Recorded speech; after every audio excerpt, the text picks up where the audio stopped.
Olá, boa noite. Hoje é segunda-feira, dia 1º de julho de 2013. A redução no preço da tarifa do transporte coletivo municipal. Será que os usuários estão satisfeitos com a queda no valor? Otimista e com boas expectativas. Assim está o mercado imobiliário de Uberlândia em 2013. Começou o vazio sanitário da soja. Até setembro, os produtores rurais estão proibidos de plantar. E tudo sobre a terceira Fena Krupp, Festival Nacional de Viola de Cruzeiro dos Peixotos. Estas e outras informações a partir de agora no TVU Notícias, que está no ar pela TV Universitária.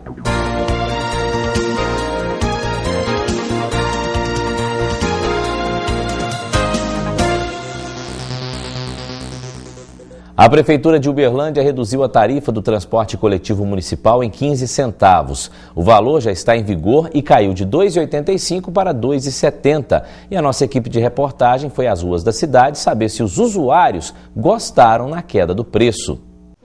Eliana usa o transporte coletivo diariamente para ir ao trabalho. Em casa, os 2 filhos também vão para a escola de ônibus. As despesas mensais são de quase R$ 200. Depois do reajuste da tarifa, ela acredita que vai pesar menos no bolso. Tanto no Vale Transporte como no passe escolar, para nós é importante, né? Já dá uma caída na renda familiar, para servir para outras coisas, né? A tarifa do ônibus foi reduzida depois do pedido feito pelos moradores durante manifestações na cidade. O valor era de R$ 2,85. A partir de hoje, para o usuário que tem cartão eletrônico, o preço cai para R$ 2,70. Quem compra com dinheiro na roleta, a passagem custa R$ 2,80. A nova tarifa dividiu opiniões. Valeu a pena, mas podia ser mais, né? Eu acho que não valeu, não. Não fez muita diferença, não. Principalmente para quem vai pagar com dinheiro, né?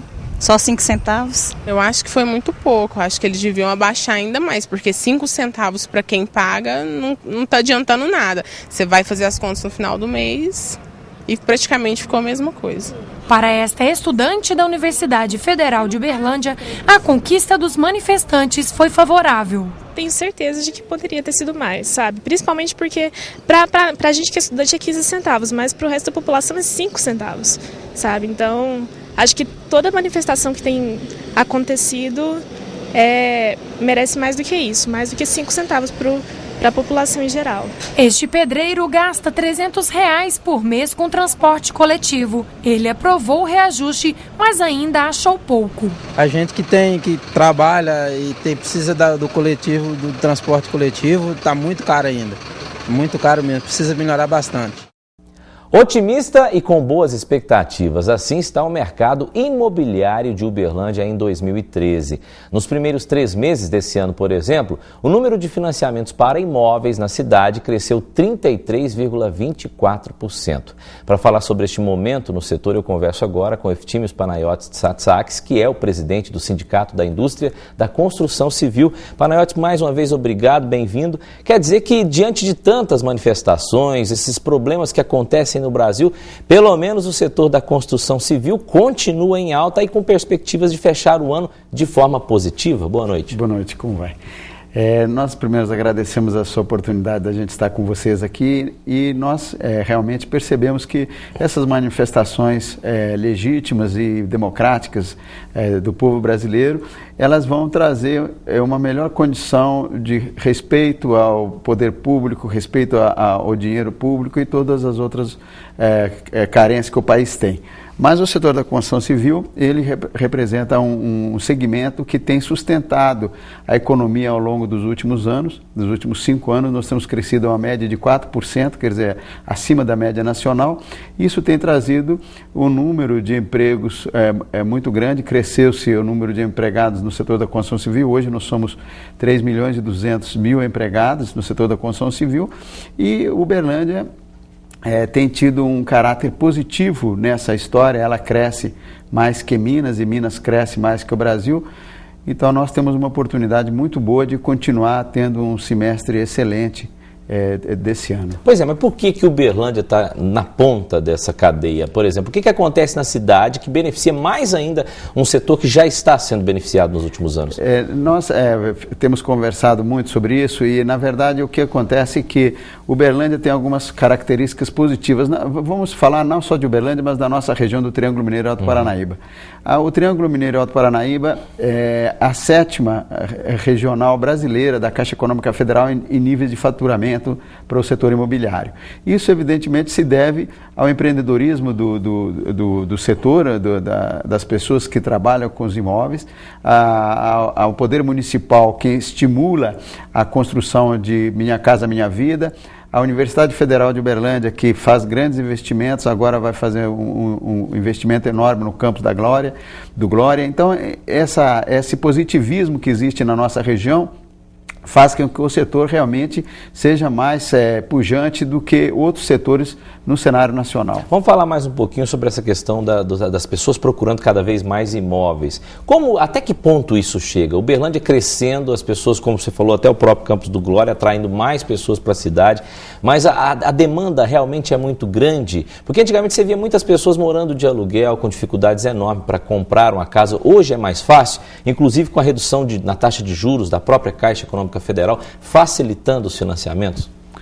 Bom, é verdade que a carência continua existindo. Um estudo feito recentemente pela Fundação Getúlio Vargas se constatou entre 2010 e 2020 nós vamos precisar de aproximadamente 1.400.000 moradias por ano. Então, o nosso desafio é enorme, né? É muito grande. E, na verdade, essa facilidade, eu falo sempre que a Caixa Econômica Federal, como agente de financiamento, e o governo federal, no sentido de estimular a construção, tem feito um grande trabalho. E é evidente que isso só encontra receptividade porque na outra ponta nós temos o consumidor necessitando do imóvel. Então, quando nós facilitamos o financiamento, damos o imóvel e ele tem capacidade de captar esse pagamento desse imóvel ao longo de 20, 30 anos, então, naturalmente, nós criamos um círculo virtuoso que vai permitir que o mutuário, que quem precisa do imóvel possa utilizá-lo. Tá certo. Panayotis, muito obrigado mais uma vez. Volte sempre aqui para nos dar boas notícias como essas de hoje. Muito obrigado, nós que agradecemos. Viu? Veja agora como fica o tempo para esta terça-feira em Minas Gerais. Deve ficar nublado com chuva isolada no Triângulo Mineiro. Em Uberlândia fica frio pela manhã e há a possibilidade de chuva a qualquer momento. A mínima prevista é de 15 graus e a máxima não passa de 24. Veja como fica o tempo em outras cidades do estado. Sol com aumento de nuvens em Unai. Não há previsão de chuva. Mínima de 15 e máxima de 27 graus. Há possibilidade de chuva em Delta a qualquer momento. Mínima de 17 e máxima de 27 graus. Em União de Minas, períodos curtos de sol intercalados com nuvens. Há previsão de chuva. A mínima é de 18 graus. O tempo em Cascalho Rico é de sol pela manhã. À tarde e à noite, chuva a qualquer momento. Mínima de 16 e máxima de 28 graus. Depois do intervalo, começou o vazio sanitário da soja e os reflexos das manifestações no comércio da cidade. A gente volta em instantes. Parceria Cultura e Educação vai fazer da escola pública um lugar de encontro, criação e circulação da diversidade da cultura brasileira. O artista é um excelente educador. Através da arte, ele provoca um despertar. Você pode usar da arte como elemento pedagógico. O artista, o mestre de capoeira, o coquista, o cordel, o sambador, todos podem ser um bom educador. Você que é artista, ponto de cultura, museu, arte educador, agora pode desenvolver um projeto cultural em parceria com a escola pública. Apresente sua ideia no Mais Cultura nas Escolas. Eu acho que a gente aprende com o corpo, a gente aprende fazendo, a gente aprende experimentando.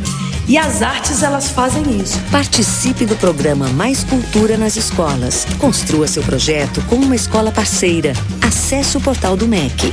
Ministério da Educação. Governo Federal. Eu tenho 15 anos. Meu prato preferido é lasanha. Beterraba? Nem pensar. Sou do signo de Câncer, mas não acredito muito nessas coisas. Me amarro em música pop, sou apaixonada por livros e adoro dias de chuva. Prazer, eu sou a Bianca. Para doar doar sangue, você precisa conhecer a pessoa? Pronto, agora você já conhece a Bianca. Seja para quem for, seja doador. Procure o Hemocentro mais próximo. Com o programa Ciências Sem Fronteiras, o Brasil investe cada vez mais na formação de profissionais com padrão de excelência internacional. E pelo Enem, seleciona os melhores estudantes do Brasil para as melhores universidades do mundo. Porque o que move e muda o mundo é o conhecimento. Até 2015, o Ciências Sem Fronteiras vai atender a 101 mil bolsistas. E você pode se inscrever para bolsas de graduação em universidades de 9 países. Acesse as chamadas no site www.cienciasemfronteiras.gov.br. O Brasil tem muitos planos para o futuro. E você, tem alguma ideia para o Brasil? Ministério da Educação, Governo Federal. Há 18 anos, o IBCC iniciou a campanha do câncer de mama no alvo da moda. E eu logo me juntei à causa. Mãe, você e eu. Em 18 anos, o IBCC cresceu bastante. Visite um mastologista anualmente e faça os exames de rotina. Quanto mais cedo o câncer for descoberto, maiores são as chances de cura. Junte-se a essa causa. Ou compre os produtos com o alvo azul. O câncer de mama no alvo da moda. Essa luta dura uma vida inteira. No teatro, eu posso viver vários personagens, ser pessoas diferentes, mas as minhas digitais nunca mudam. Por isso, na hora de votar, ninguém pode se passar por mim. O recadastramento biométrico começou em várias cidades do país. É a Justiça Eleitoral tornando as eleições ainda mais seguras. Verifique se na sua cidade está acontecendo a biometria. Informe-se no site tse.jus.br. TSE, Justiça Eleitoral. Manifestações de um lado, impactos negativos no comércio do outro. Os protestos realizados em todo o país atingem em cheio a economia das cidades. Centro de Uberlândia, rotina normal de trabalho. O dia sem protesto é sinônimo de movimentação de consumidores e de vendas para quem tem loja. Cenário que muda totalmente quando tem alguma manifestação programada. Hoje nós trabalhamos comissionados, então diante dessa situação, o movimento para e agride muito as vendas. Nesta loja de eletrodomésticos e produtos eletrônicos, a queda nas negociações também é crítica nos dias de protesto. Impactos que o gerente notou desde o primeiro dia em que fechou o local mais cedo. Um prejuízo bastante grande pelo mês e, assim, uma coisa que a gente não esperava, em torno de 5%. Com as manifestações realizadas há cerca de 20 dias no país, o comércio fecha mais cedo e a movimentação de consumidores praticamente desaparece. Os prejuízos para quem tem loja afetam não só o bolso do empresário, mas a economia da cidade e, consequentemente, do país. A consequência disso é que o dono da loja, do comércio, ele tem que fechar mais cedo ou não abrir com medo de vandalismo e acaba que o comerciante ele tem que se precaver disso e o consumidor não vai para as ruas com a intenção de consumo, né? Em termos de perdas, o comércio perdeu com isso. O Uberlândia ainda não apurou esses números. Algumas regiões do Brasil já apuraram e algumas regiões já tiveram até 70% de queda nas vendas do comércio. Camaleão Metapoesia, este é o nome do livro do aluno de mestrado em filosofia da UFO, o professor Mauro Sérgio Santos. E é com ele que a gente vai conversar agora. Professor, o livro está aqui na mão, né? É um livro, pelo jeito, eu ainda não abri ainda, porque eu vou abrir junto na hora que o senhor estiver falando, né? Para mostrar para o pessoal. Mas pelo jeito é um livro de fácil leitura e se chama Camaleão Metapoesia. O que seria a metapoesia, por exemplo? Primeiro que é um livro pequeno em dimensões, pequeno propositadamente, porque parte da convicção de que a poesia, a beleza, está presente naquilo que é pequeno e simples na vida. Camaleão é o texto que abre a obra e ao mesmo tempo a intitula, porque esse poema foi o que deu origem à minha carreira como escritor. Esse texto foi premiado num concurso internacional de literatura promovido pela Associação de Escritores de Bragança Paulista e foi lá que eu percebi que alguma coisa do que escrevia merecia ser publicado. A partir daí, participei de vários outros concursos literários, fui premiado, participei de algumas coletâneas e esse livro é o resultado de todo esse processo. Professor, e como é que é escrever essas poesias? Porque o senhor está na área de filosofia, tem alguma coisa a ver com a sua profissão ou nada a ver? Como é que é? A minha atividade profissional está dividida entre a minha paixão pela literatura e pela educação. Eu reúno as duas coisas, porque eu estou convicto de que arte é educação. Esse livro ele é divulgado e distribuído a partir de algumas oficinas literárias que realizam em escolas. Oficinas que reúnem música, literatura, cinema e falam da vida, possibilitando às crianças, adolescentes e jovens uma reflexão sobre a existência a partir da literatura. E o senhor é bom para escrever poesia mesmo? O senhor gosta dessa questão de fazer os versos, assim, colocar coisas, mesmo que pequenas, mas algumas reflexões importantes, já que a sua área é justamente isso, né? Filosofia, se trata muito dessa questão da reflexão da vida, reflexão do existir, enfim, dá para fazer muita coisa da sua filosofia em pequenos trechos? Um bom escritor necessariamente foi um bom leitor, não é isso? A partir da leitura de muita coisa é que você consegue, de repente, escrever algo que possa ter qualidade literária. Professor, daqui a pouquinho a gente vai falar sobre um sorteio que a gente vai fazer, mas o senhor também pode disponibilizar esse livro em outros lugares, como livrarias da cidade. Quem quiser, é fácil comprar o livro? Exatamente, nós fizemos parcerias com várias livrarias de Uberlândia e Araguari. Facilmente o leitor vai encontrar nessas livrarias, pode me encontrar no Facebook, no blog, cujo endereço vai aparecer aí na tela, e também pelo telefone 034-8849-7995. 034-8849-7995. Tá certo. Professor Mauro, muito obrigado pela entrevista, parabéns pelo livro. Tomara que tenha muito sucesso, viu? Obrigado. Um abraço. E a TV Universitária vai sortear vários livros em nossa fanpage. Para isso, basta você entrar no Facebook, no endereço www.facebook.com.br/tvu.ufo. Repetindo, facebook.com.br/tvu.ufo. E começou hoje o período do vazio sanitário da soja. O período é de 1º de julho até 30 de setembro. Durante este tempo, os produtores rurais estão proibidos de plantar soja. O objetivo é eliminar as pragas na lavoura. Nos 117 hectares da fazenda de Claudionor foram plantados milheto, uma forrageira de clima tropical. No mesmo local, ele cultiva a soja, que foi colhida em março. Até setembro, o produtor não vai cultivar os grãos por causa do vazio sanitário. O ideal é que você tenha alguma cobertura na área, né? Então, assim, a nossa região já está praticando muita safrinha. Então, quando você tira a cultura da soja, nas áreas mais precoces, que você colhe mais cedo, você planta sorgo, já está acontecendo, até milho já estão plantando. E aonde você não planta essas culturas, você entra com a cobertura, igual essa que está aqui, que eu coloquei milheto, também tem o pé de galinha.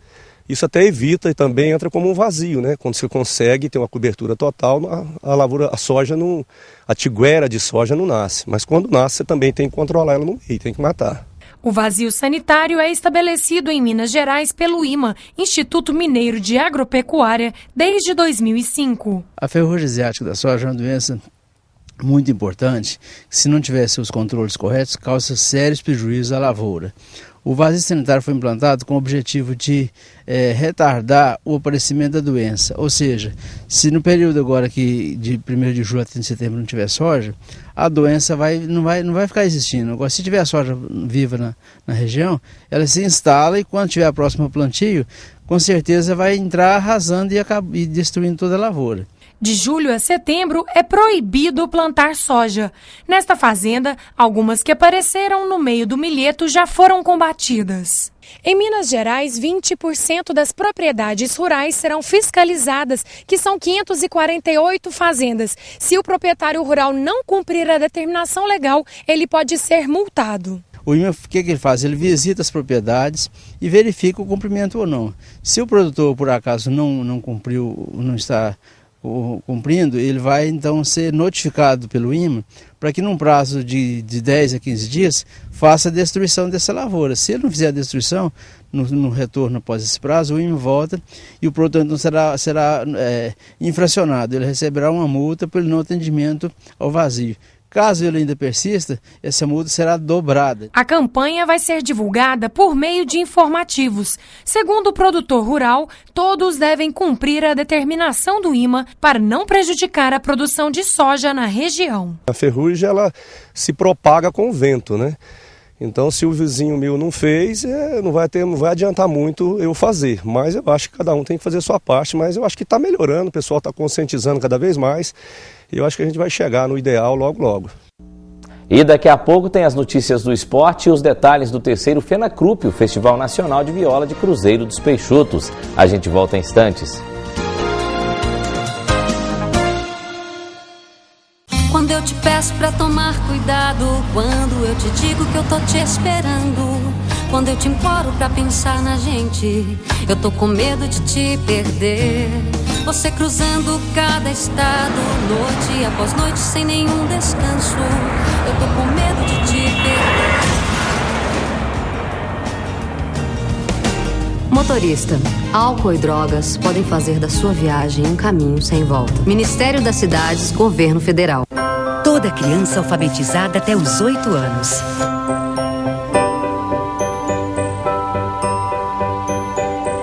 O Brasil está mobilizado para cumprir este compromisso. Para que toda criança saiba ler, escrever e fazer as operações matemáticas básicas na idade certa. O trabalho já começou. Durante os próximos 2 anos, os professores do 1º ao 3º ano do ensino fundamental serão beneficiados por cursos de aperfeiçoamento e bolsas de estudos. As escolas receberão novos materiais pedagógicos e recursos digitais. E com avaliações periódicas, será possível acompanhar o desempenho de cada aluno em todo o país. Você também faz parte deste compromisso, com o presente de cada criança, com o desenvolvimento de um país inteiro. Para saber mais, acesse pacto.mec.gov.br. Ministério da Educação, Governo Federal.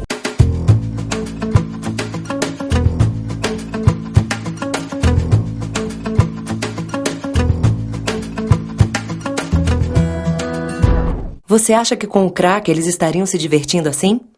Com o crack, até mesmo a melhor amizade entre pais e filhos estaria prejudicada.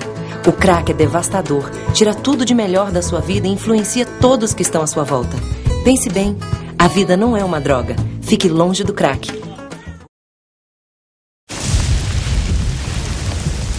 Se proteger de um resfriado é mole. Se proteger de uma queimadura é fácil. Se proteger numa relação é tranquilo, mas se na hora você esquecer de se cuidar, o resfriado passa. A queimadura pode curar, mas com a AIDS não é fácil.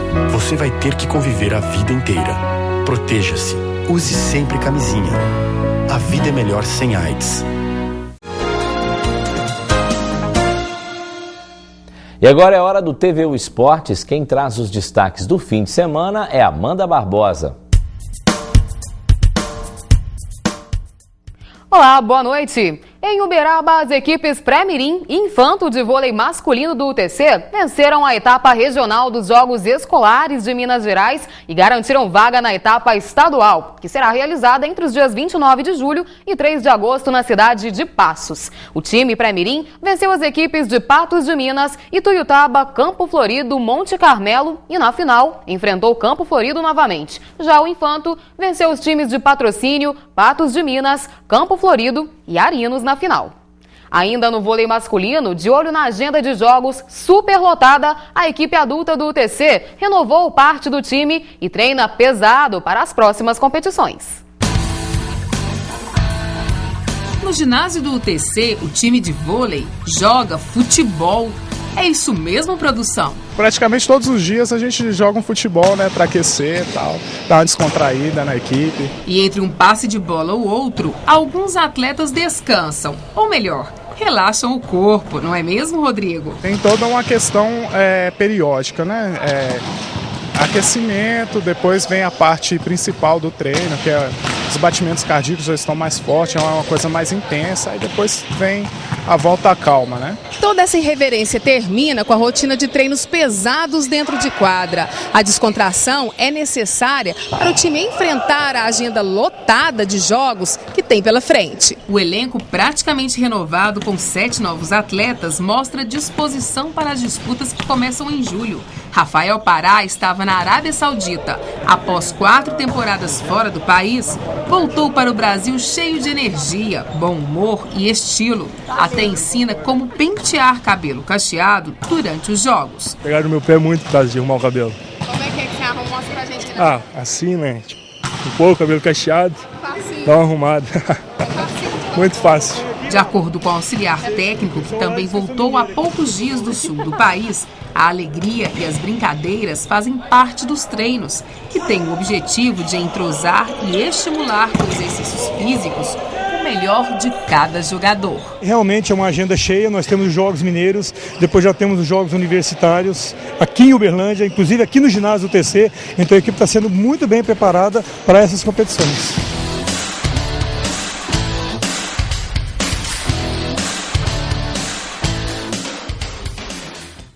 Sábado teve futebol no Parque do Sabiá. Não convenceu, mas valeu a oportunidade para quem queria ver os ídolos de perto. Na estreia de Mano Menezes, o Flamengo venceu o São Paulo pelo placar de 1-0. O gol foi marcado por Marcelo Moreno na etapa final de jogo. O rubro-negro se prepara agora para o retorno do Brasileirão. Já o tricolor paulista volta a campo nesta quarta para enfrentar o Corinthians na partida de ida da Recopa. O Atlético Mineiro fez na manhã de hoje o último treino no Brasil e embarcou no fim da tarde para a Argentina, onde enfrenta o Newell's Old Boys pela semifinal da Taça Libertadores da América. Dos 3 jogadores do Galo, campeões com a seleção brasileira neste domingo, Bernard participou do treino. Jô foi liberado para resolver problemas pessoais e Hever, suspenso, não viajou e só se reapresenta ao clube amanhã. O Galo entra em campo nesta quarta-feira, às 9h50 da noite. Esses foram os destaques do esporte de hoje. Eu volto na quinta-feira. Até lá!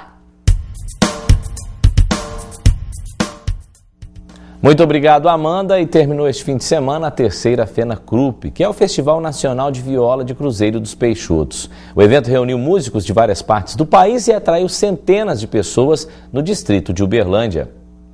Eu gosto do rancho, o homem não deve se amofinar. A terceira edição do Festival de Viola Nacional de Cruzeiro dos Peixotos contou com a cobertura ao vivo pela TV Universitária. Foram mais de 5 horas de transmissão, mostrando todos os detalhes da cultura da viola caipira e o som de músicos de várias partes do país. Eu tô voltando pra casa, eu tô trazendo na mala e a viola caipira. E a casa estava cheia, muita gente para prestigiar a qualidade e o talento dos músicos participantes finalistas do concurso, que teve duração de 3 dias. Viola, magia, esperança de um povo que quer conquistar. No final, além dos concorrentes, convidados especiais também animaram a plateia, como Chico Lobo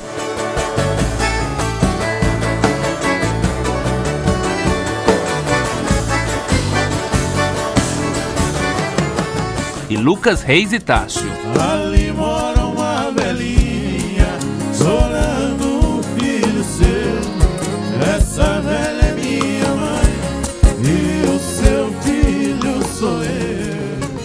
Na categoria vocal, o campeão foi João Correia, do Rio de Janeiro, com a música Corda no Pescoço. Tô na justiça, venha da preguiça, bicho ruim de trabalhar.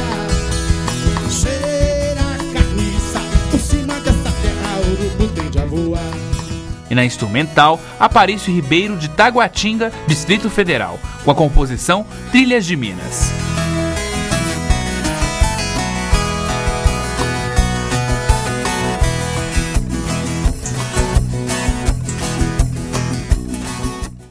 E o nosso TV Notícias de hoje fica por aqui. Amanhã, terça-feira, a gente volta com mais informações para você a partir das 6h30 da noite. Obrigado pela audiência, boa noite, até amanhã.